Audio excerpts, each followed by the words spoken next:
Nigel Evans, Tory MP, a great guy actually, many years of service to the Conservative Party.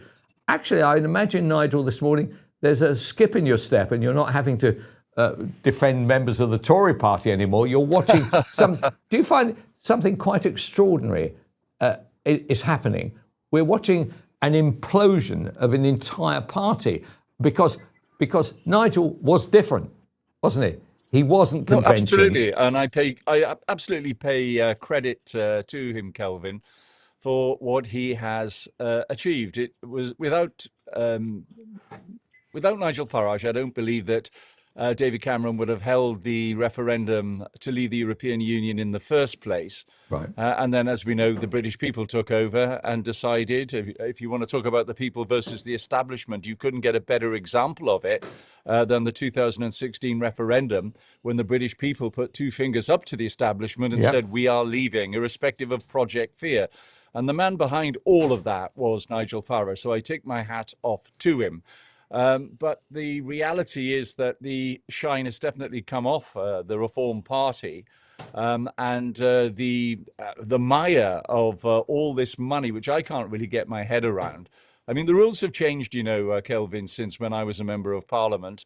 They're quite clear that now when you get elected, you've got to go back 12 months in your past and declare any money that you've been given over the amount of £300, which isn't much, let's be fair, unless this is absolutely a personal gift. And I think that this is where the grey area is, and this is where Nigel is now arguing the toss with the commissioner within the House of Commons.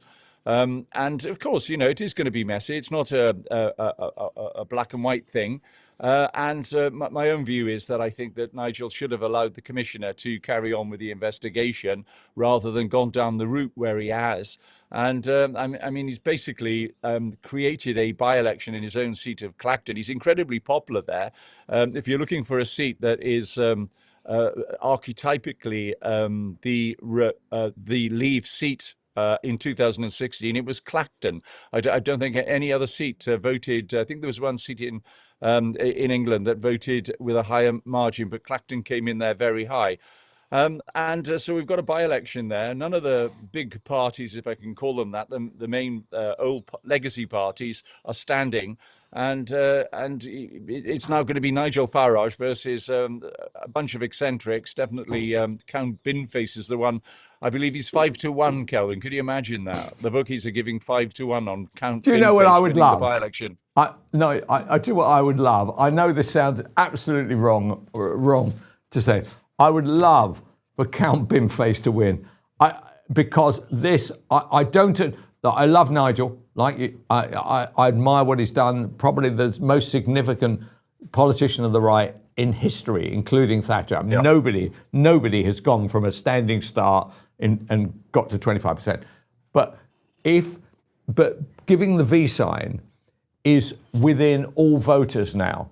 I think the phone has made us individuals in a way that we previously were collectives, and I just wonder whether actually I saw some stats from Christopher Hope, the very good GB News political editor, showing that that if you collated all the votes at the 2024 election that voted against Nigel, he'd win in Clacton. Binface would win by 3,000.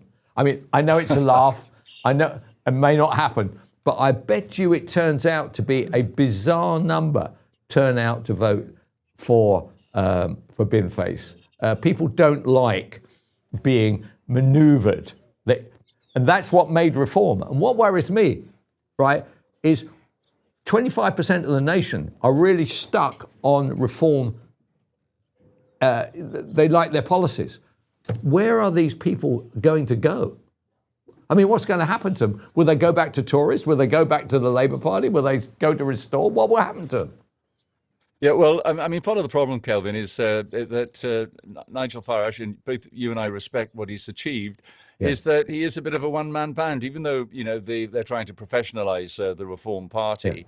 Yeah. The problem with the money, this crypto billionaire who's given $5 million as a personal gift to Nigel. Then there's been another allegation about a guy called George Cottrell, who's given some money and support to Nigel individually.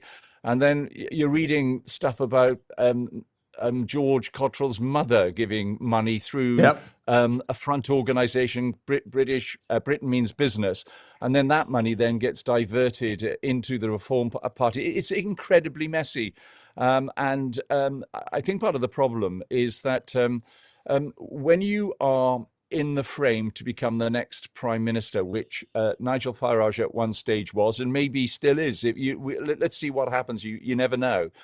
Then you must expect the sort of scrutiny from journalists Yep. about whether it's your personal life, Yep. your financial circumstances. The transparency has to be there. And I think where Nigel has made a mistake is that he's arguing the toss that this is a personal gift to him. Well, he should have just argued that with the commissioner and just seen where it's going. Because these rules are new, I suspect that if you turned around and said, listen, I've made a mistake, and he actually said that at one stage, if I've made a mistake, I'll own up to it.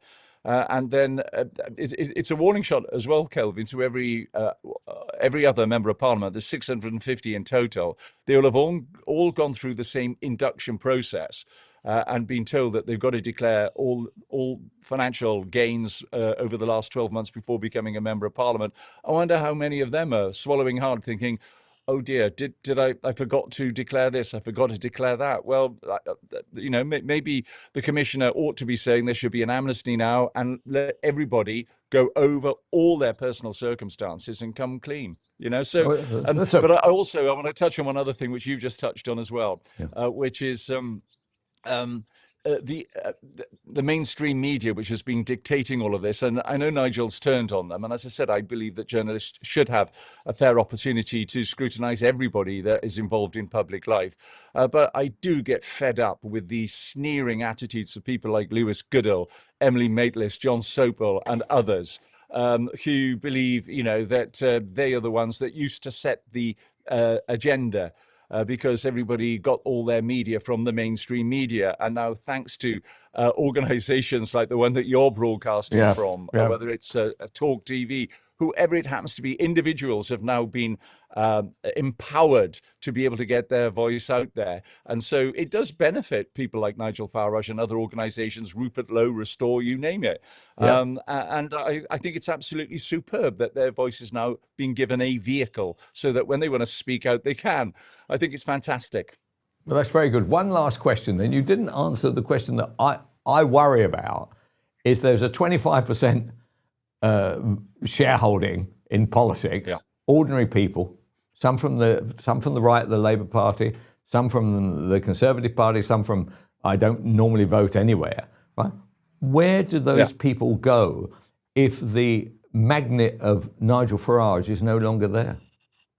Well, I think we're already seeing that now, Kelvin, in the opinion polls. As you know, when Rishi Sunak got the brain-dead decision to call the early general election in the pouring rain on Downing Street, and we all remember that. Then, of course, the Tory party went down to what I thought was an existential threat. It was dropping to 17% in the opinion polls, and I've never seen that in the entirety of my life, and I've been a member of the Tory party for over 50 years. Well, I'm delighted to say that I voted for Kemi Badenoch over Robert Jenrick. I thought she was the real deal. When I was in the House of Commons, she and I sat on the 1922 committee, and I've had chats with her, and I knew that she's a proper Tory. And that seems to have got out into the public generally, and the opinion polls now reflect that. She's way more popular than the party generally. They've got a bit of catching up to do, but there's no two ways about it. Kemi is going up in the opinion polls, and the latest opinion poll just shows a 4% drift between Reform and the Conservatives.